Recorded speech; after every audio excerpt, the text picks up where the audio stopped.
This is Carl Eller, and you're watching the One Bar and Lepagas show. All right, welcome back to the One Bar and Lepagas show. I'm One Bar with Lepagas. We did a video earlier on the top coaching candidate, veteran coaching candidates. Now we're going to flip it reverse doggy style and bring out the newbies, the young bucks, the guys who have never coached before but are very intriguing to the Vikings.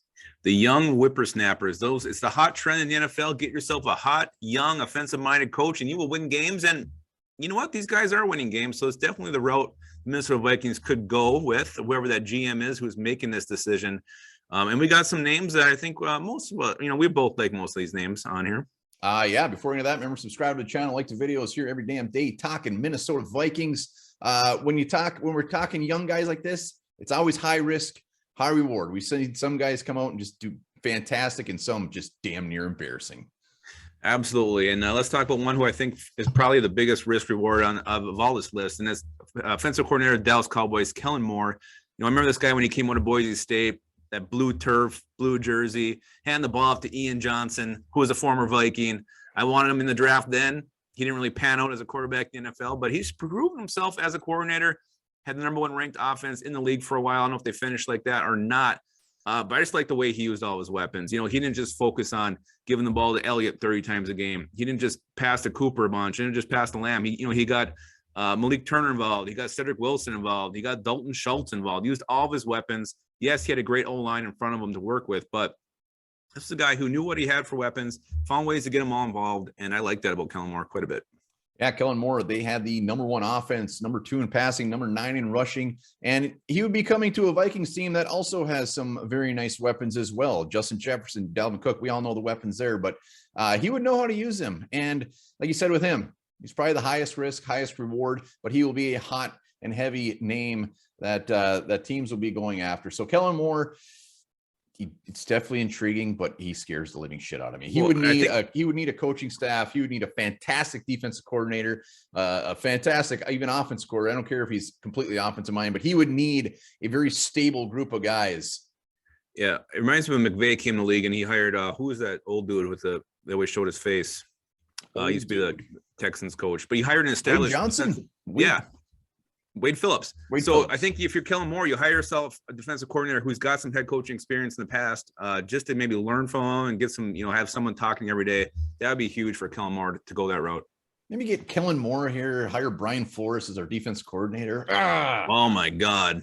There would be changing underpants all throughout Minnesota, but let's keep moving. Another name that everybody is familiar with, Eric Bieniemy. We got to talk about him. Former Vikings running back coach. He was also an assistant coach, went to Colorado offense coordinator, and we all know him now with the Chiefs and that beautiful offense. Well, you love the ties to the organization. #1, you love seeing that. A former Viking comeback coach would be great. A guy who I think has earned his stripes. He's earned his chance. Yes, he doesn't call the plays in Kansas City, and that's always going to be a knock because we hired somebody from Andy Reid's tree who didn't call plays, and we got close. It wasn't very good. That was Brad Childress. But you look at the creativity of that offense, the way they use Tyreek Hill, motioning back and forth. And yes, Pat Mahomes is a special talent. You can only do certain things with him that you can't do with others. But I would love to see some crazy ass offense like they run in Kansas City here in Minnesota. You have some weapons I think you can do that with. Dan Chasine is #1. I think you'd feature. God. No, I'm kidding. But I think you could definitely you could have a very similar offense. You'd be very creative. Defense is not going to know what's going to hit you. And I think Bieniemy could bring that to the table. Yeah, Bieniemy's been there since 2018, and even though he's not running the plays, he knows exactly what's going on, and who better than Andy Reid? What I don't like about Eric Bieniemy is the fact that he's been pretty much interviewed by everybody. He interviewed for every job last year but one, and nobody's hiring him. Seems a little weird to me. Yeah, part of that though, the Chiefs have been in the Super Bowl the last 2 years, 2 of the last 3 years. So part of that could go back to that, just having to wait so long, and teams not liking to wait to get their guy. But it also could mean he interviews very. Please look at that. Yeah, but what I do love about Bieniemy is every player loves this guy, and he is a leader. And that would be perfect to have him be our head coach. And gravitate. Guys would be wanting to sign here just because of him. They love him. They love him. They loved him in Minnesota. They love him in Kansas City. He's a player's coach. Yep. All right, Absolutely. Eric Bieniemy, Gonzo. Let's go next. Another hot name, Bills offensive coordinator Brian Daboll. Yeah, Brian Daboll. And I love what he's done with Josh Allen, taking a guy who many weren't sure was going to pan out in the NFL. Just coming from Wyoming, small school, they thought he was too inaccurate to be a prosperous NFL quarterback. That has been proven wrong. I think Daboll has a lot to do with just the way he's used them, letting them run, letting them use that big ass arm, getting them Stephon Diggs in there, but also Cole Beasley, Gabriel Davis. There's other weapons here. They do run the ball, not as much as you maybe like to see, not as balanced as they could be, but the Bills offense really went from nothing to quite the powerhouse, and a lot of that has to do with Daboll. Yeah, and what I love about him is he's been around the block. I mean, he's still young, but he's been coaching since the early 2000s. He was with the Patriots back in the day, and it's just kind of bounced around. So he's seen a lot of things. I love that about it. And when you look him up and you kind of just see how Bills fans feel about him and what people write about him, is he's I seen him referred to as an offensive mastermind. Always a good thing to see. And then just the fact that regardless of who they're playing, he always finds mismatches. It doesn't matter what type of mismatch it is. He will find their weakness and he will go after it. Boom. I love Brian Daboll. I think I like his demeanor too. He seems like a no nonsense kind of guy. Got a little bit of Zimmer to him as far as how he may address the media. So I kind of want to sit down and have a beer or two with him, to be honest with you. I think with him, it would probably be about a beer 18, but he's really high on my list. I love this guy. I love what he did with Josh Allen. And a lot of these guys we're mentioning have had a lot of success with young quarterbacks. And it's gonna be interesting to see. I mean, whatever GM comes in, if we're going to go with Kirk Cousins, maybe they go with a old crusty Doug Peterson or something. But if they're looking at young quarterbacks, some of these guys, Brian Daboll would be huge. Absolutely. But again, the Bills, another team that could be in the playoffs for a while, so that could affect the decision. But hopefully it's not. I'd rather see a team be patient and wait for their guy than to rush to somebody else. All right. Well, let's keep on the quarterback theme. Let's go with Byron Leftwich, the Buccaneers offensive coordinator. Yeah, Byron Leftwich, a guy who, personally, I kind of want to see him up in Jacksonville. If he doesn't come up here, I think it'd be sweet for him to go back to his team. I don't think he wants to end up in Jacksonville. He was drafted with. It's probably a Jacksonville legend. I don't know. I don't live in Jacksonville, but I only assume that he is.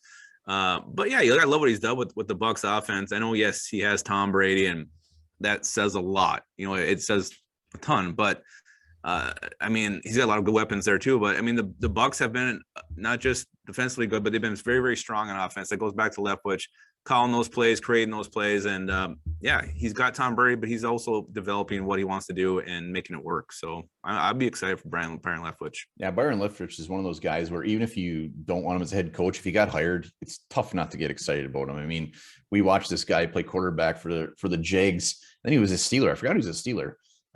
But yeah, he's just that's going to be the big thing around him. He's had Tom Brady. Oh, he's had Tom Brady. Of course, he's going to be good. But Bruce Arians, when he took that job, a big part, one of his quotes said that he probably wouldn't have taken the job if Leftwich was not available. So that says a lot, especially with Bruce Arians. And the other thing on that is he signed like a 3-year extension, and their thought is that Leftwich is just going to take over for Arians when he's done.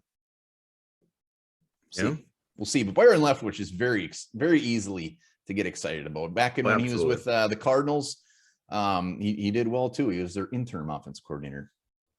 Yeah, you love to see these ex-quarterbacks come up and find success at the coaching level. Leftwich is the next one in line. So, all right, who else we got? Let's go to the gross, disgusting Packers squad, but they have one hell of an offense coordinator, Nathaniel Hackett. Yeah. Again, this one kind of goes back to Leftwich. You have that great quarterback, Hall of Fame quarterback, so obviously your offense is always going to look good.